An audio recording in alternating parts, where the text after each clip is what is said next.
দর্শক, ঢাকা পোস্টে আপনাদের স্বাগতম। আমি এই মুহূর্তে অবস্থান করছি বাগেরহাটের কেন্দ্রীয় শহীদ মিনার চত্বরে একদম পাশে। আপনাদের যদি একটু জানিয়ে রাখি, বাগেরহাটে কিন্তু সারা দেশের মতন কিন্তু বাগেরহাটে কিন্তু এসএসসি ও সমমানের পরীক্ষা শুরু হয়েছে। এই এসএসসি ও সমমানের পরীক্ষা শুরু থেকে ছাত্র দলের যে বাগেরহাট জেলা ছাত্র দলের পক্ষ থেকে কিন্তু দারুণ একটা উদ্যোগ নেওয়া হয়েছে। যে উদ্যোগটা কিন্তু যে সকল স্থান থেকে জেলার বিভিন্ন প্রান্ত থেকে কিন্তু শিক্ষার্থীরা এই সকল কেন্দ্রে, শহরের বিভিন্ন স্থানে কেন্দ্রে যে রয়েছে এই কেন্দ্র কিন্তু পরীক্ষা দেওয়ার জন্য এসেছে। এই পরীক্ষা দিতে তাদের জন্য কোনো বেগ পেতে না হয় এবং পরীক্ষা দিতে যে যেন তাদের কোনো ধরনের অসুবিধার জন্য না হয়, হল চিনতে যেন কোনো অসুবিধা না হয়, তারা যেন হলে ঠিক মতো পৌঁছাতে পারে। হল এই সকল থেকে শুরু করে তাদের যে কলম কলম ফাইল, যে শিক্ষা উপকরণ রয়েছে এগুলো বিতরণ থেকে শুরু করে কিন্তু খাবার, পানি, স্যালাইনও বিতরণ করছে জেলা ছাত্র দল। এবং আপনাদের যদি আমি আরেকটু জানিয়ে রাখি যে বাগেরহাটের বিভিন্ন স্থানে যেখানে কেন্দ্র রয়েছে এই কেন্দ্রের আশেপাশে কিন্তু যে অভিভাবকের বিশ্রামের জন্য কিন্তু আলাদাভাবে বুথ তৈরি করা হয়েছে, যেখানে কিন্তু পানি এবং স্যালাইনের ব্যবস্থা রয়েছে। আমি যদি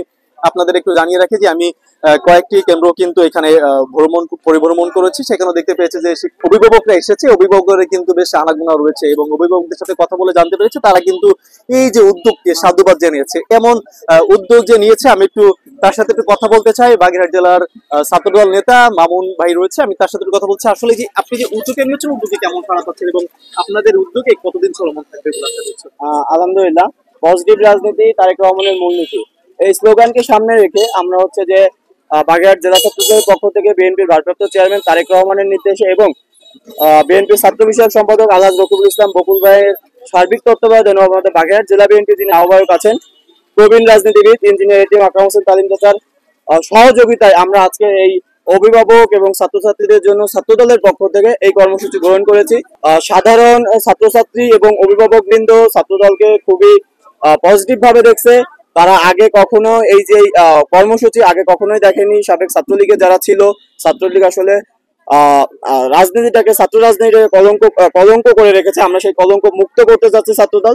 যত পজিটিভ কাজ আছে, যত ইতিবাচক কাজ আছে, ছাত্রদল এই প্রোগ্রাম গুলো করে যাবে এবং আমাদের এই কর্মসূচি আগামী 1 মাস চলমান থাকবে। এবং আমাদের যে তারেক রহমান যে 31 দফা দিয়েছেন, 31 দফা সম্বন্ধিত যে লিফলেট আমরা এই সাধারণ যারা অভিভাবক বিন্দু আছে তাদের মাঝে আমরা ছড়িয়ে দিয়েছি যে বাংলাদেশে আসলে বাংলাদেশ গঠন এবং বাংলাদেশকে আগাতে হলে তারেক রহমানের যে 31 দফা, সেই 31 দফা সম্বন্ধিত লিফলেট আমরা অভিভাবকদের কাছে পৌঁছে দিয়েছি। কি উপকরণ বিতরণ করেছেন শিক্ষার্থীদের মাঝে?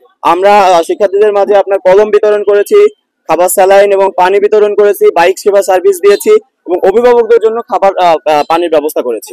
কেমন সাড়া পাচ্ছেন? আলহামদুলিল্লাহ, আমরা খুব ইতিবাচক সাড়া পাচ্ছি এবং তারা আমাদেরকে খুব ইতিবাচক ভাবে নিচ্ছে।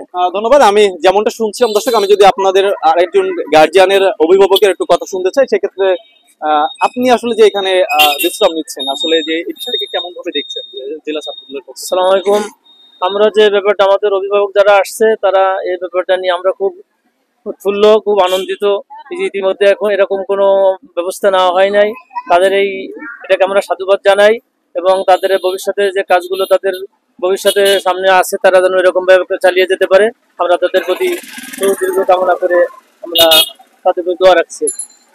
দর্শক, আমি যদি আরেকজন গার্জিয়ানের কাছে চলে যাই, আসলে যে আপনারা এখানে যে পরীক্ষার্থী নিয়ে এসেছেন এবং এখানে বিশ্রাম নিচ্ছেন, বিষয়টা কিভাবে দেখছেন? বিষয়টা কিভাবে দেখবো, আমাদের সন্তানরা পরীক্ষা দিতে ঢুকেছে, ওই জন্য আর কি আমরা সবাই অপেক্ষা করছি। এমন ব্যবস্থা থাকে না, এই যে নতুন হ্যাঁ, অবশ্যই একটু ব্যবস্থা করা উচিত ছিল জায়গার, যে আমরা সবাই বাইরে বাইরে ঘোরাফেরা করছি। এই যে ব্যবস্থা করা হয়েছে, এখন আপনাদের অনুভূতিটা কেমন আসলে? এটা আসলে খুব ভালো হয়েছে, কারণ বাইরে বাইরে রোদ্রে ঘোরার থেকে এখানে একটু বসার ব্যবস্থা করা হয়েছে, ভালো হয়েছে। তবে জায়গাটা আর একটু বড় হলে মনে হয় আর একটু ভালো হতো। দর্শক, যেমনটা তিনি বলছিলেন যে এই যে ব্যবস্থা করার জন্য তারা কিন্তু খুশি হয়েছে এবং কিন্তু তাদের কিন্তু একটা আশাও রয়েছে, জায়গাটা যদি আর একটু বৃদ্ধি করা হয় সেক্ষেত্রে কিন্তু তাদের জন্য আর একটু সুবিধা হবে বলে জানিয়েছেন। বাগেরহাট থেকে এই ছিল আমার কাছে সর্বশেষ।